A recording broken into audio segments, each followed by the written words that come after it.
welcome to Small Town Voices, where I, Victoria Granados, will be interviewing small town people. Today we have with us Alice Metzler.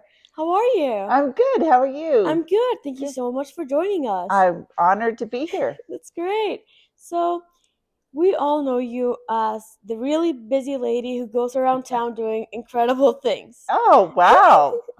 I'm glad that's my reputation, at least with you anyway. Oh, the whole town probably thinks the same, I'm Oh, sure. that's sweet. So, tell us a little bit about yourself and how you got to where you are right now. Well, I'll have to give the short version because Yeah. I'm a little older than, some of your previous interviews. So I am originally from Kentucky. Okay. And a very small town in Kentucky that was similar to Yuma back in the day. Unfortunately, it's not anymore. It's kind of run down, but it was when I was growing up.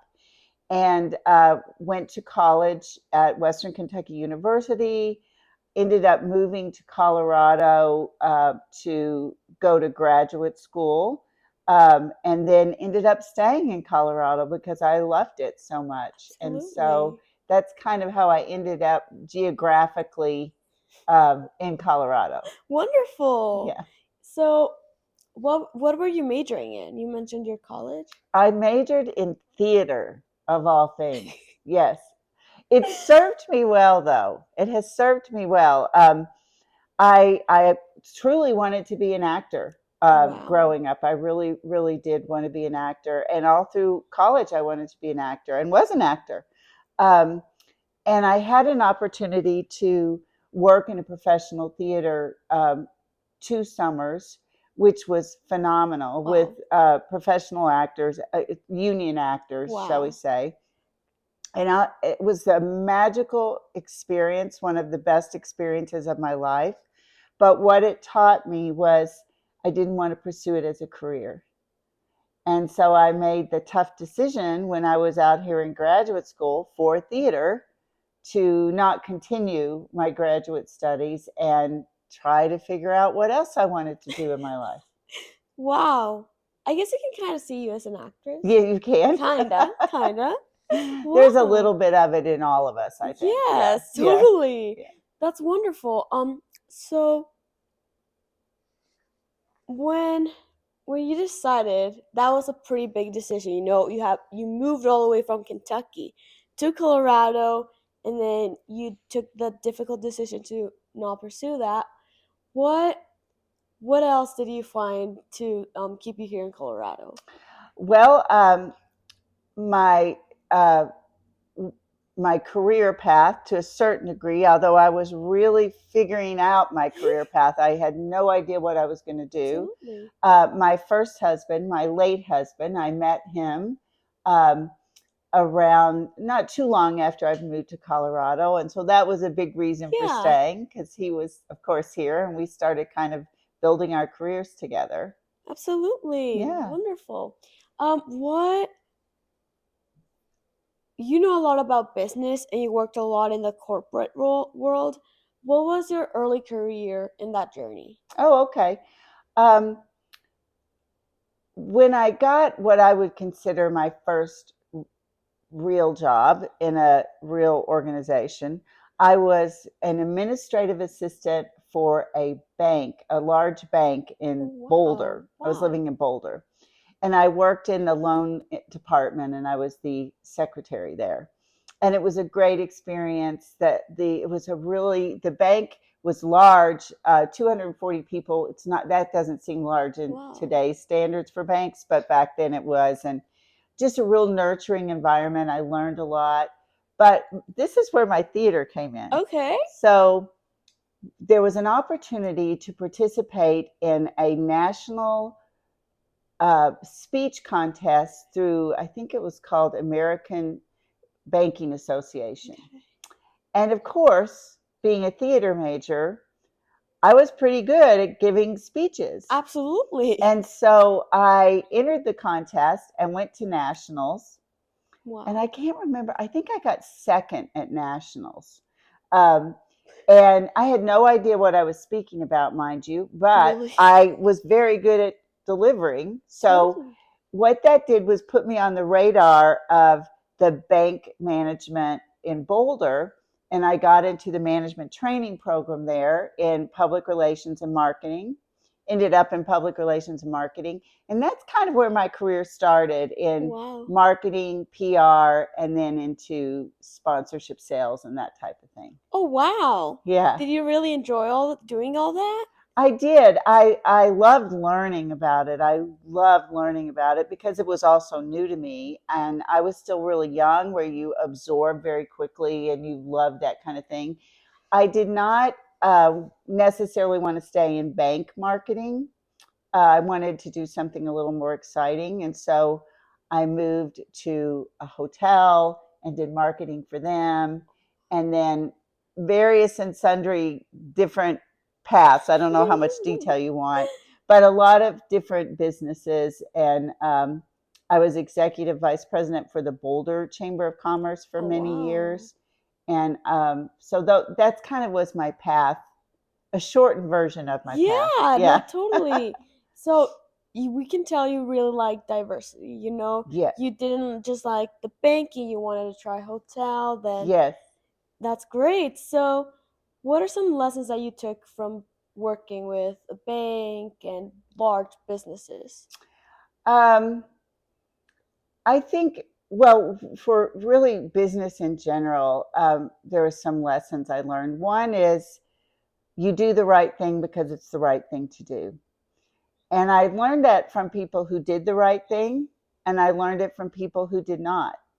But for me, one of my favorite people and the founder of Boulder, Steve Bosley, that was his motto: do the right thing because it's the right thing to do.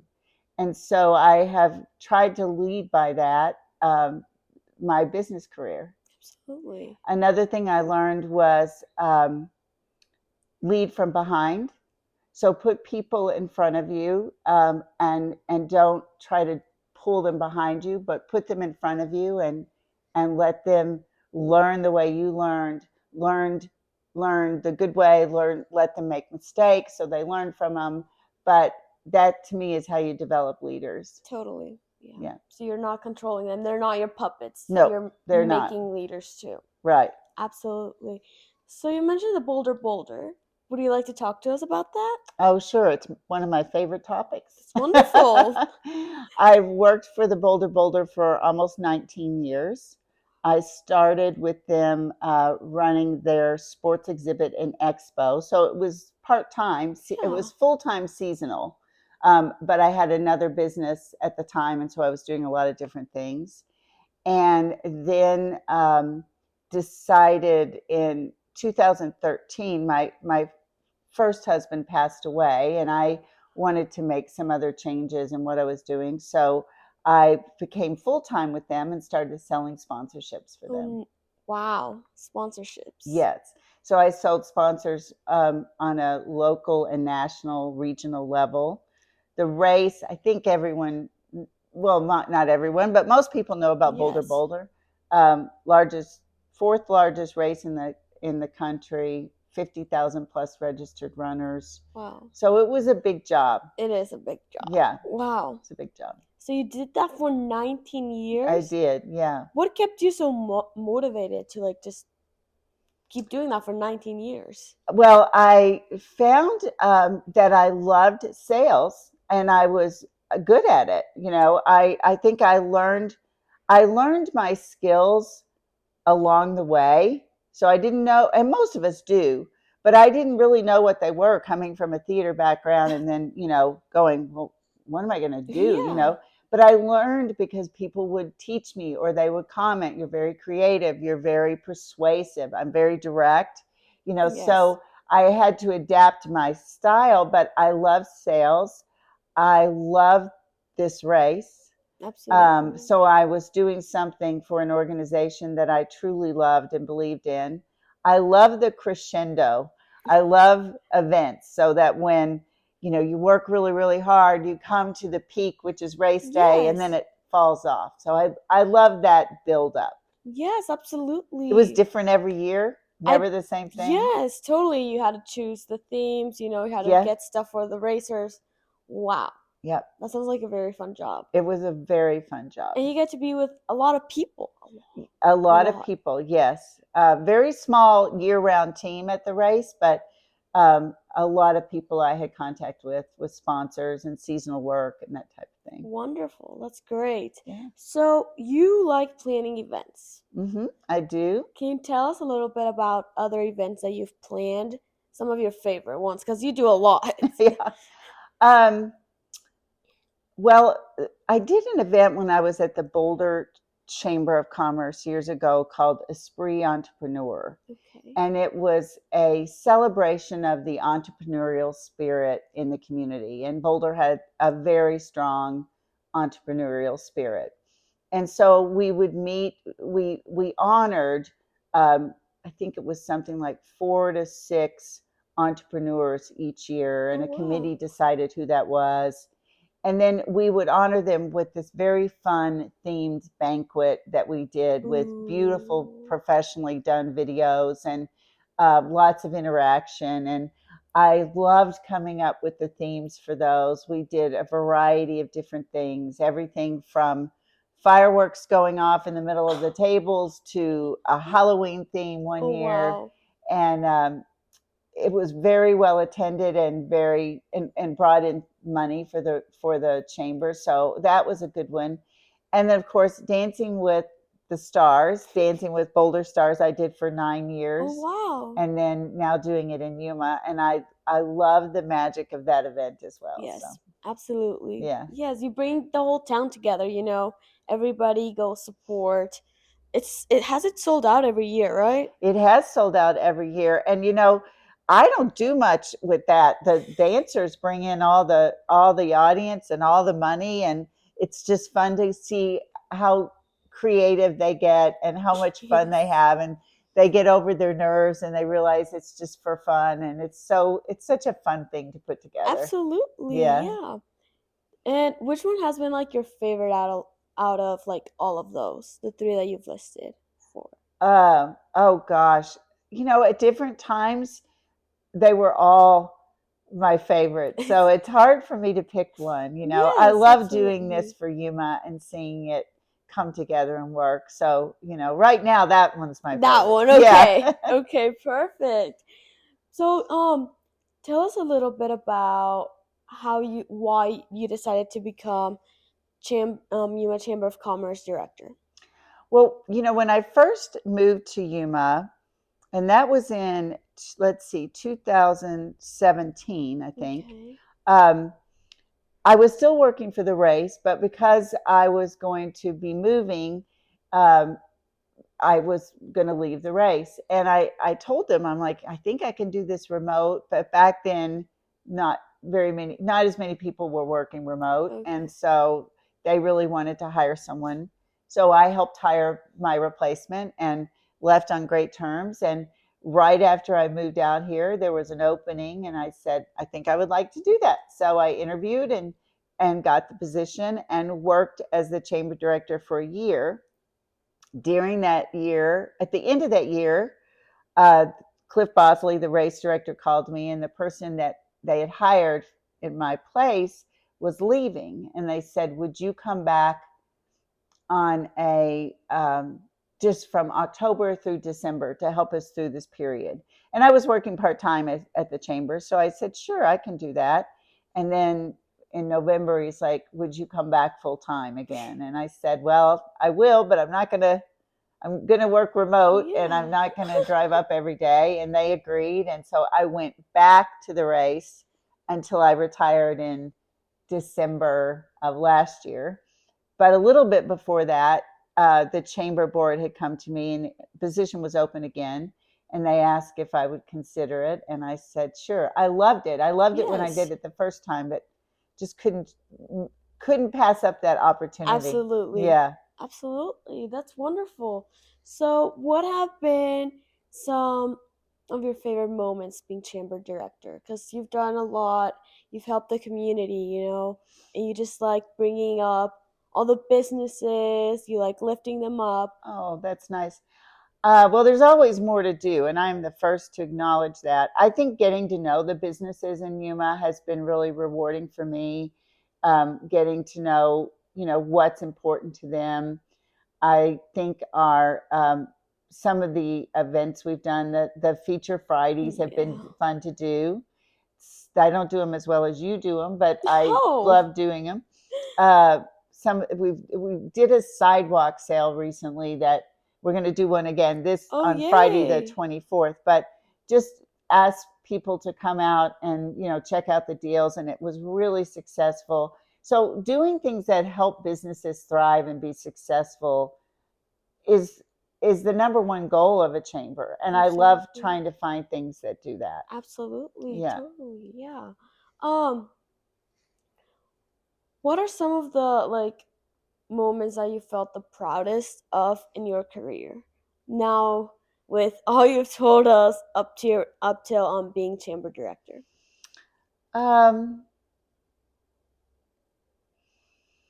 I think when I have accomplished my goals, and as I said, I've been in business a long time, so Yes. I'm trying to think specifically. I think when Esprit Entrepreneur turned out to be successful, I think the first year I worked for Boulder Boulder, and I looked out at all those vendor booths and thousands and thousands of people, and I realized I had had a huge part of making that happen. That was a very proud moment. Almost, I mean, every year the Boulder Boulder is a very proud Yes. moment for me because it it's so much work goes into it. Absolutely.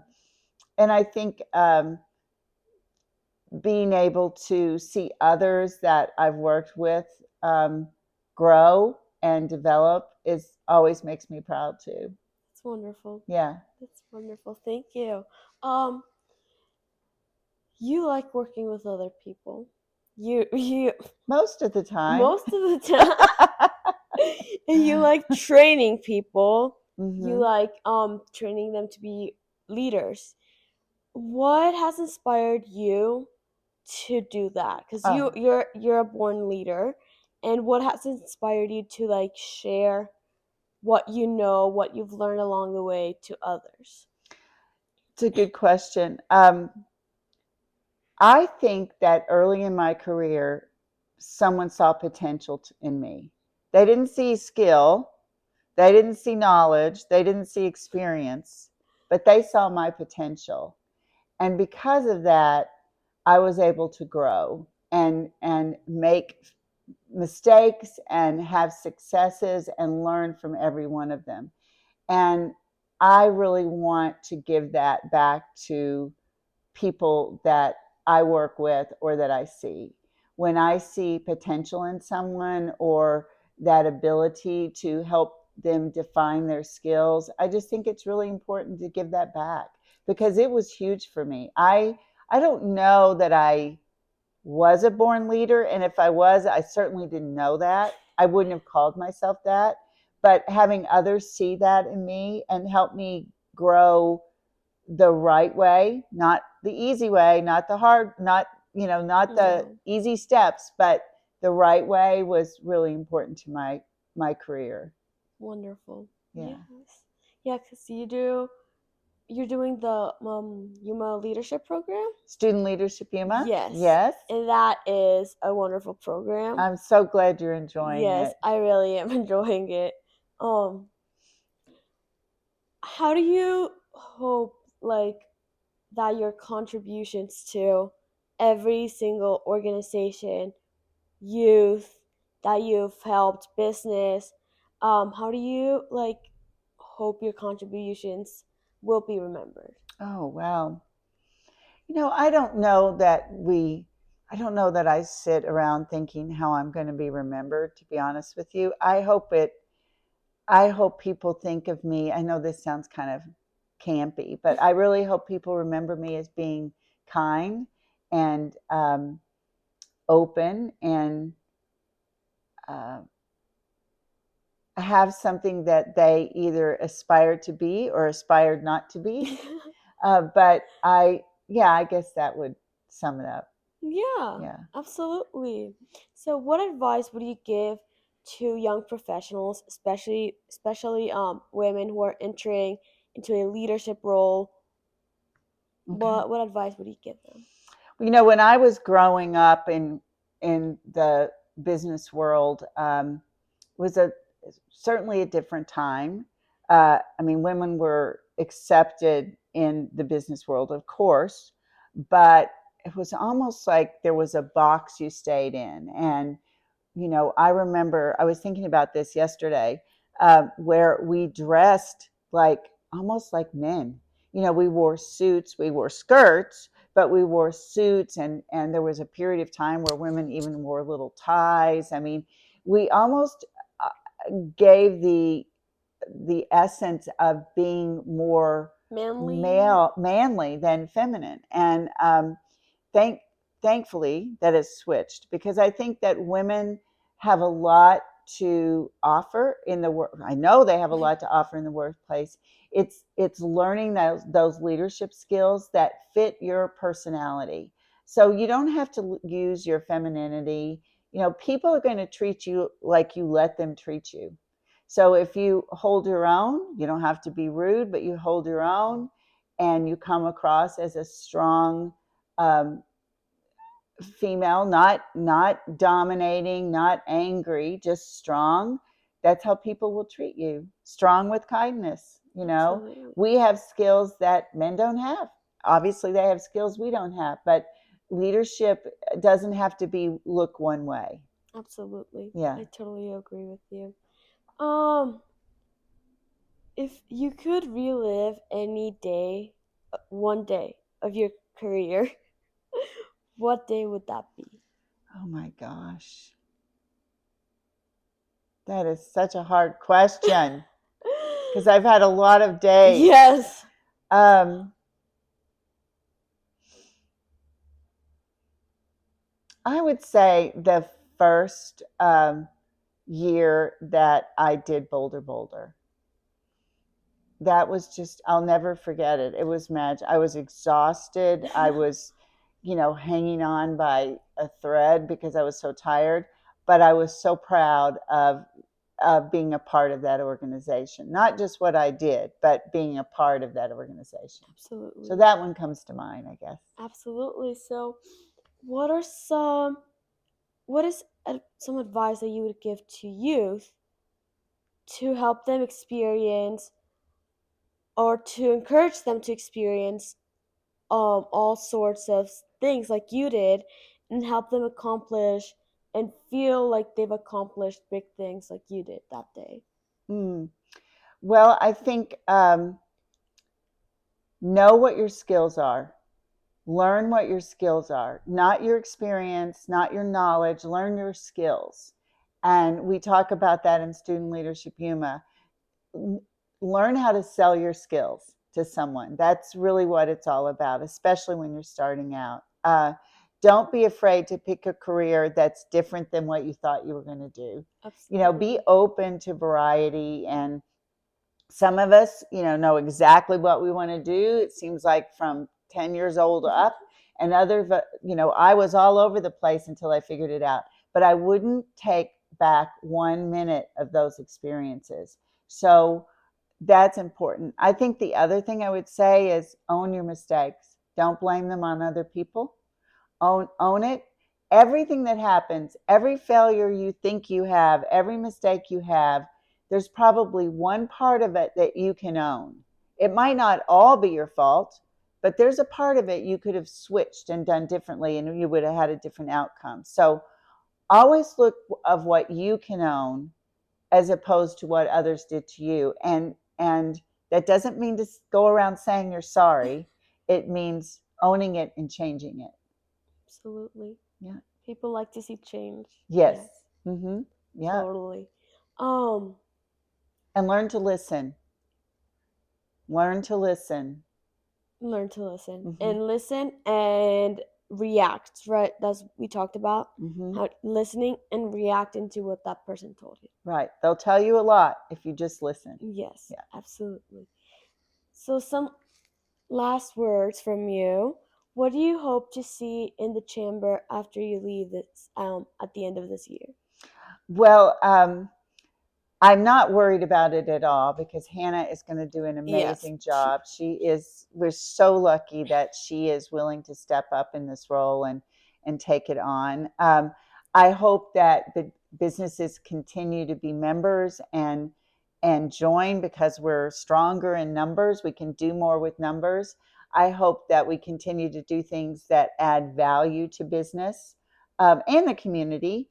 Um, and I hope that people see all the hard work that is put into the chamber here and what it does to keep businesses vital here.